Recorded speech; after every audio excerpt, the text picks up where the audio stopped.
창세기 19장 30절에서 38절 말씀입니다. 하나님 아버지, 우리가 살고 있는 삶의 현장은 너무나 각박하고 치열합니다. 우리가 주님과 함께 투쟁해야 하는 죄악과 부정이 난무하는 곳이기도 합니다. 주님의 성령께서 우리를 붙드시고 지켜주시지 아니하시면 매일 실족할 수밖에 없는 현장입니다.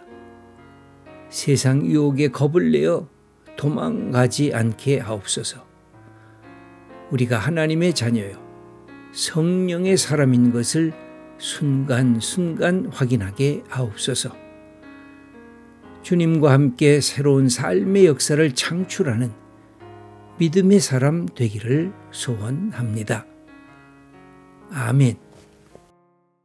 여기에는 많은 우리가 질문을 할 수가 있는데 왜 이런 지경에 이르게 되었는가 하는 것입니다.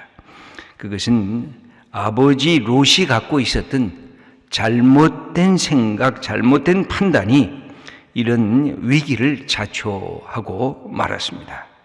두 딸은 자기의 생존권을 위해서, 여러분 옛날부터 그랬습니다만 우리나라도 마찬가지 아닙니까? 10년 전, 20년 전만 돌아가도 이 아들에 대한, 이 자녀에 대한 이것은 굉장히 큰 것이었기 때문에 자녀 없이 여성이 인생을 혼자 산다는 것은 사회 공동체에서 버려지고 존재 가치가 없는 인간으로서, 아니 인간도 아닌 비인간적인 대우를 받으면서 사는 것이 되었던 시대가 우리 대한민국에도 한 세대만 지나면 20-30년만 돌아가면 우리의 삶에 시작되고 있는 것을 볼 수가 있습니다. 그래서 이 두 딸은 자기의 생존권을 위해서 이 마지막 수단을 보여준 것으로 우리가 생각할 수가 있습니다. 그러면 여기에 가장 큰 책임은 어디에 있느냐? 롯이 잘못한 것이고 두 딸의 나쁜 의도와 행동을 허락하게 되었던 부분이 여기 나와 있습니다. 롯이 갖고 있는 심리적 상태는 아주 우리가 볼 때도 위기였습니다. 왜냐하면 그렇게 잘 나가던 소돔과 고모라에서 그가 갖고 있었던 그가 갖고 있었던 모든 누림이 상실이 되면서 소돔과 고모라가 파괴당하는 그 모습을 보면서 그는 굉장히 큰 충격을 받았을 것입니다. 인간이 갖고 있는 돈, 인간이 갖고 있는 재물, 인간이 갖고 있는 풍요, 인간이 갖고 누리고 있는 이 삶의 모든 혜택들이 어느 순간에 하나님 앞에서 초토화될 수가 있구나 라고 하는 그런 마음의 두려움을 갖고 있었을 것입니다. 그래서 제일 처음에는 소알이라고 하는 작은 성으로 피했으면 좋겠다라고 여겼지만 그는 그곳에도 하나님의 심판이 임할 것이라고 하는 마음의 위험한 이 느낌을 갖게 됐습니다. 아니, 저들도 못되고 저들도 부패했으니까 하나님, 내가 저 성에 쏘악하면 하나님께서 저 성도 하나님께서 심판하실 것이다. 그래서 그곳에 사는 것을 그가 여기에 그의 심리 상태가 들어가 있습니다. 30절 말씀을 읽어보겠습니다. 롯이 소알에 거주하기를 두려워하여 두 딸과 함께 소알에서 나와 산에 올라가 거주하되 그 두 딸과 함께 굴에 거주하였더니, 여기에 보면 그가 문제가 있었습니다. 그 두려움이 그의 모든 삶을 억압했습니다.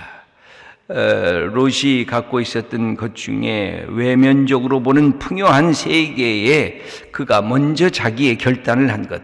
아브라함이여, 당신이 삼촌이시니까 당신이 먼저 결정하면 나는 다른 것을 갖겠습니다. 그렇게 말하지 않고 자기가 가장 좋은 것, 자기가 가장 큰 것을 먼저 결정을 했습니다. 아브라함은 오히려 네가 우하면 내가 좌하리라, 네가 좌하면 내가 우하리라 결단을 이 롯에게 주었을 때 롯은 자기의 욕심대로 풍요로운 소돔과 고모라를 택했습니다.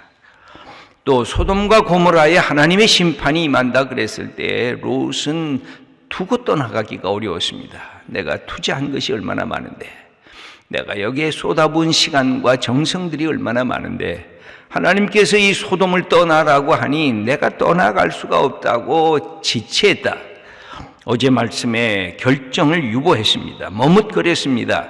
그래서 지체되었고 주저하는 그의 모습이 성경에 기록이 되어 있는 것을 천사가 강제적으로 그를 끌어버렸습니다. 그러면서 그에게 받았던 또 하나의 큰 충격이 있었는데, 사랑하던 아내가 소돔과 고모라 뒤를 보지 말고 앞을 향해서만 가라 그럴 때 뒤를 바라봤을 때 거기에서 소금 기둥이 됐다고 하는 그 사건이 성경에 한 절로 딱 기록이 되어 있습니다. 그는 이 일 때문에 아내를 잃어버렸습니다. 그리고 그에게 다가온 것은 두려움이었습니다. 여러분 30절에 보면 그의 심리적 상태를 성경은 그렇게 기록해 주고 있습니다. 롯이 소알에 거주하기를 두려워했다. 여러분 두려움이 없는 사람이 어디 있겠습니까? 여러분 두려움은 내쫓을 수가 없습니다. 평생 살아간다는 것은 두려움이 있다는 뜻입니다. 두려움이 우리를 겁박하고 있습니다. 우리를 위기에 처하고 있고 우리에게 공갈을 치고 때로는 협박을 치면서 우리를 향해 다가오는 것이 두려움입니다. 이 두려움은 입체적으로 다가옵니다. 하늘에서도 다가오고 옆에서도 다가오고 밑에서도 다가오고, 이것은 내가 갖고 있는 삶의 미래의 불확실성 때문에도 다가오고, 이것은 질병 때문에도 다가오고, 사랑하는 사람을 잃어버릴까 봐도 다가오고, 내가 갖고 있는 인생이 늙어가고 죽음으로 향하고 있는가, 이 모든 것이 인생의 두려움으로 다가오는 것이 우리의 현실입니다.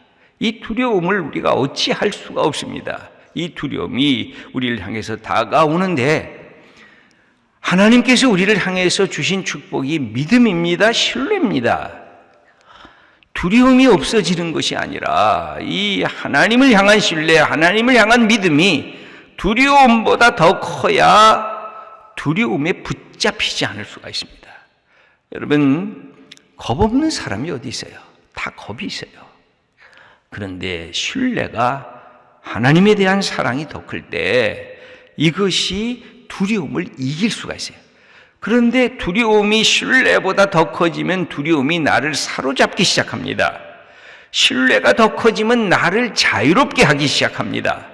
이 두 가지의 우리의 이 멘탈리티의 이 차이점을 우리가 이해해야 됩니다. 하나님의 말씀을 통해서 두려움을 이겨나가려고 하면 하나님께서 두려워하지 말라, 나를 믿으니 근심하지 말라고 하신 것도 신뢰가 두려움보다 더 커지면 이 두려움이 서서히 잦아들기 시작하는 것입니다. 그런데 하나님에 대한 신뢰보다 인생에 대한 두려움이 커지면 이게 자꾸 나를 억누르는 두려움에 붙잡히게 되는 것입니다. 여기 그럴 때에 롯이 한 일은 뭐였을까요? 소알에 머물지 않고 소알을 떠나버렸습니다. 아직 네가 그곳은 하나님께서 안전한 곳이라고 얘기를 했는데 떠나버렸어요. 왜 떠났을까요? 무서워서. 여기에도 하나님의 심판이 있을까 봐 떠났어요. 어디로 떠났어요? 이 30절에 모든 것이 다 들어가 있습니다. 산에 올라갔어요.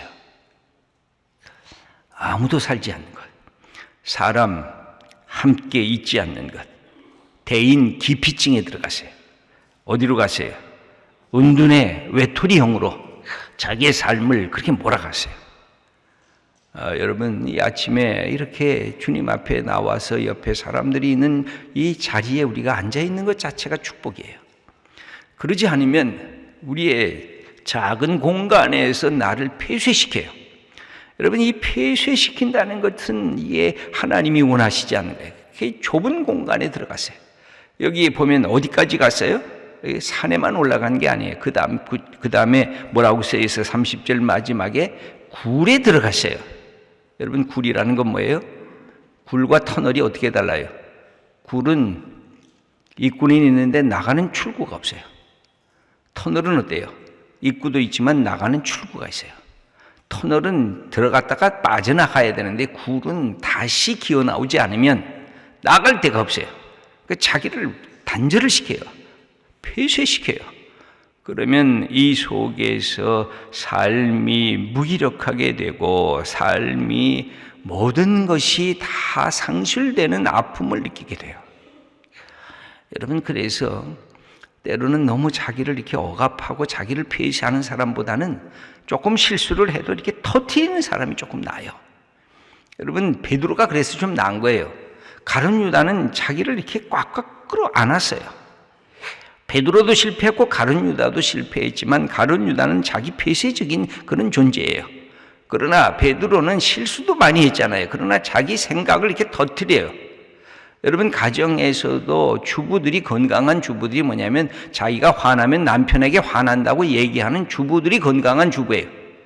화가 잔뜩 나는데 그래도 나는 뭐 착한 사람이지 하고 속으로 꾹꾹 참는 사람은 한 번은 괜찮아요. 2번 참고 3번 참으면 그 다음에 뭐예요? 내 속이 상해요. 내가 아파요. 그리고 그 속에서 쌓여요. 뭐가 쌓여요? 맺힌 것이 쌓이는 것이 그게 한이에요. 그래서 우리를 이렇게 터뜨려야 되는데 이 롯은 자기를 자꾸만 가둬두기 시작했어요. 여러분, 그러면 뭐가 없어져요? 자신감이 없어져요. 그러면 뭐가 돼요? 외로워져요. 그러면 어떻게 돼요? 모든 사람들 남에게 관심을 갖고 싶지만 그 관심 갖는 것 자체가 두려워요. 남 앞에 나가고 싶어서 남이 나를 향해서 박수를 치기를 바라지만 그 앞에 나가는 것조차가 죽음이에요. 그래서 어찌할 줄 모르고 우리 인간이 좌절하고 인간이 넘어지게끔 되어 있어요. 여러분, 그래서 내 옆에 소중한 사람이 함께 있는 게 좋아요. 여러분, 결혼하셔서 아직 2분이 함께 사십니까? 그게 복이에요. 가끔 싸움하는 것도 복이에요. 가끔 서로가 화를 내고 성질을 돋구는 것도 화가 복이에요. 거기서 끝나면 화가 되는데 그러고 나서 다시 끌어안으면 그게 축복인 거예요. 여러분, 친구가 있습니까? 친구와 함께 내 이야기를, 인생 이야기를 수다 떠는 것도 그래서 복이에요. 그것을 통해서 내가 억눌려 있었던 이 두려움을 해결하는 거예요. 그런데 우리가 그렇게 하지 못할 때가 많이 있다는 것이 우리의 아픔이고 문제입니다. 여기 롯은 대화의 상대가 없습니다. 딸하고 대화하지도 않았고 다른 친구가 있는 것도 아니고 자기를 굴 속에다가 처박아 놓았어요. 그랬을 때 이런 문제가 생겼습니다.